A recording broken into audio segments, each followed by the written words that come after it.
Saudara-saudaraku yang dikasihi dan diberkati oleh Tuhan, hari ini kita akan belajar bersama-sama firman Tuhan yang terambil di dalam kitab Galatia pasal 5 ayat 16 sampai pada ayat yang ke-26.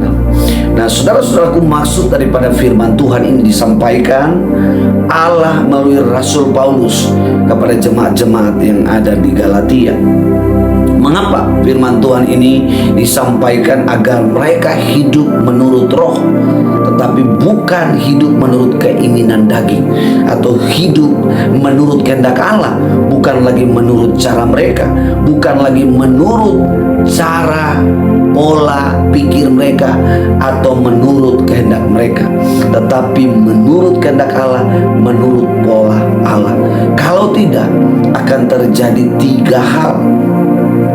Kalau mereka adalah orang Kristen, kalau kita adalah orang Kristen, kalau kita adalah orang percaya, tetapi kita tidak hidup menurut roh, kita tidak hidup oleh roh, tetapi kita hidup menurut kehendak kita sendiri, menurut cara kita sendiri, maka yang terjadi tiga hal. Ayat 16b dan 17 itu dikatakan hidup kita akan bertentangan dengan kehendak Allah, hidup kita akan bertentangan dengan pola Allah. Dan yang ketiga, hidup kita berlawanan, bertabrakan dengan pola Allah, dengan kehendak Allah.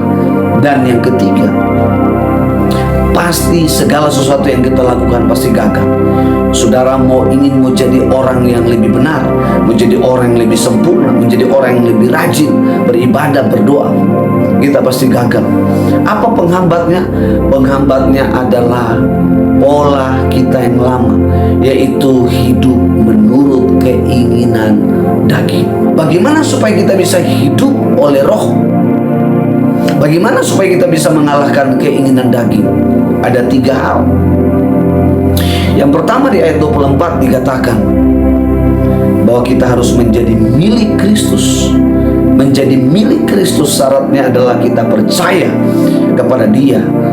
Yesus Kristus adalah Tuhan dan Juru Selamat.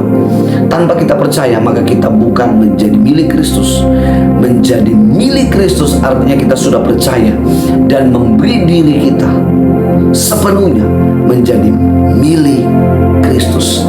Nah, ketika kita sudah menjadi milik Kristus, ayat 18 dikatakan kita memberi diri dipimpin oleh Roh Kudus. Kita menyerahkan seluruh hidup kita untuk dipimpin oleh Roh Kudus, sehingga kita tidak akan lagi gagal dalam segala sesuatu, sehingga kita tidak akan meninggalkan iman kita dalam Kristus. Kenapa?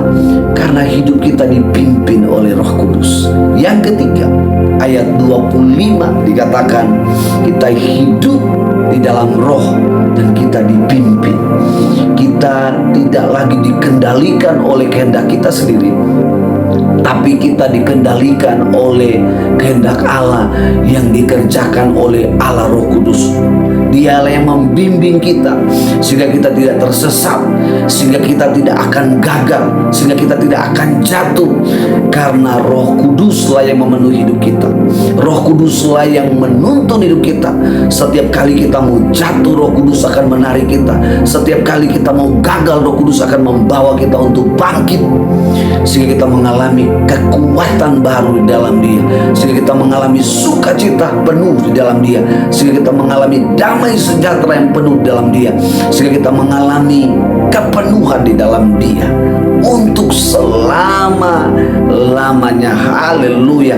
Kalau tiga hal tadi firman Allah mengatakan kepada jemaat-jemaat yang ada di Galatia, dan mengatakan kepada kita juga, kalau itu yang orang Kristen lakukan, menjadi milik Kristus dan memberi diri dipimpin oleh Roh Kudus dan hidup di dalam roh untuk dipimpin oleh roh, maka inilah yang nampak dari kehidupan orang Kristen, yaitu karakternya. Ya, di dalam ayat 22 dikatakan apa? Ia akan penuh kasih. Ia akan dipenuhi dengan kasih Allah. Ia akan penuh dengan sukacita. Ia akan penuh dengan damai sejahtera. Dia akan penuh dengan kebaikan. Dia akan penuh dengan kesetiaan. Dia akan penuh dengan kelemah lembutan. Dia akan penuh dengan penguasaan diri.